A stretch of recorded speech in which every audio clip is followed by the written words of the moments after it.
আগামী 16ই মার্চ সারা বাংলাদেশে যে আগামী 5 বছরে 20,000 কিলোমিটার খাল খননের উদ্যোগ গ্রহণ করা হয়েছে। আগামী 16ই মার্চ মাননীয় প্রধানমন্ত্রী তারেক রহমান দিনাজপুরের কাহারোল উপজেলার শাহপাড়া যে খালটি আছে সেই খাল খননের মাধ্যমে এই কর্মসূচির উদ্বোধন ঘোষণা করবেন। আমাদের চট্টগ্রামেও আমাদের একই কার্যক্রম রয়েছে। সারা বাংলাদেশে 54টি খালের এই খনন কার্যক্রম আগামীকাল শুরু হতে যাচ্ছে।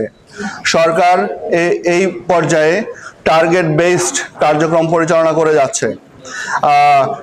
আমরা যে নির্দেশনা পেয়েছি যে আগামী 180 দিনের মধ্যে 1000 কিলোমিটার খাল খনন সম্পন্ন করতে হবে।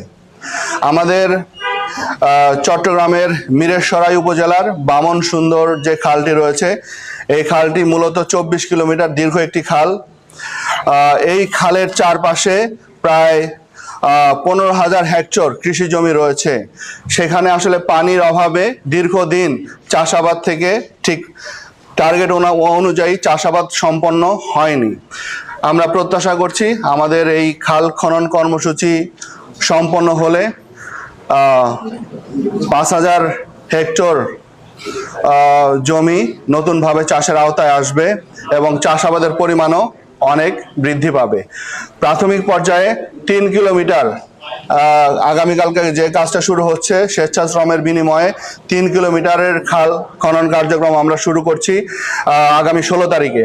মাননীয় মন্ত্রী অর্থ পরিকল্পনা মন্ত্রণালয়ের আমির খসরু স্যার এবং আমাদের মাননীয় প্রতিমন্ত্রী পার্বত্য চট্টগ্রাম বিষয়ক মন্ত্রণালয় এবং ভূমি মন্ত্রণালয়ে মীর হেলাল উদ্দিন স্যার উপস্থিত থাকবেন, সংশ্লিষ্ট সংসদ সদস্য উপস্থিত থাকবেন, আমরা সরকারি কর্মকর্তারা উপস্থিত থাকবো। বিএডিসি মূলত এই খালের খননের কার্যক্রম সম্পন্ন করবে।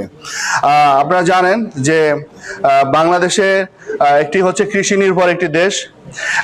এই দেশ এই কৃষির জন্য সবচেয়ে বেশি যে গুরুত্বপূর্ণ সেটি হচ্ছে পানি, বিশেষ করে খরার সময় যে সময়ে আসলে বৃষ্টির পানি পাওয়া যায় না সেই সময়ে আমাদের এই খালের পানি থেকে যদি কৃষকদেরকে পানি সরবরাহ করা যায় তা বাংলাদেশের কৃষিতে একটা বিপ্লব সাধিত হবে বলে আমরা প্রত্যাশা করি। এর পাশাপাশিও আমরা বিশ্বাস করি আজকে আমাদের যে খালগুলো খনন কার্যক্রম শুরু হচ্ছে প্রায় 3 মিটারের মতো প্রতিটি খালের খনন কার্যক্রম চলবে। সেখানে আমরা মৎস্যের একটি অভয়ারণ্য তৈরি করতে সক্ষম হব। আমরা যদি মৎস্যের অভয়ারণ্য তৈরি করতে পারি তাহলে একদিকে আমাদের কৃষির ফলন বৃদ্ধি, অন্যদিকে মৎস্যের ব্যাপক চাষ।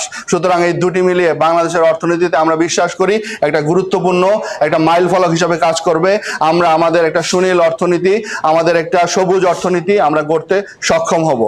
আমরা বিশ্বাস করি যে সরকারের এই উদ্যোগ বাংলাদেশের আমূল পরিবর্তনে সহায়ক হবে।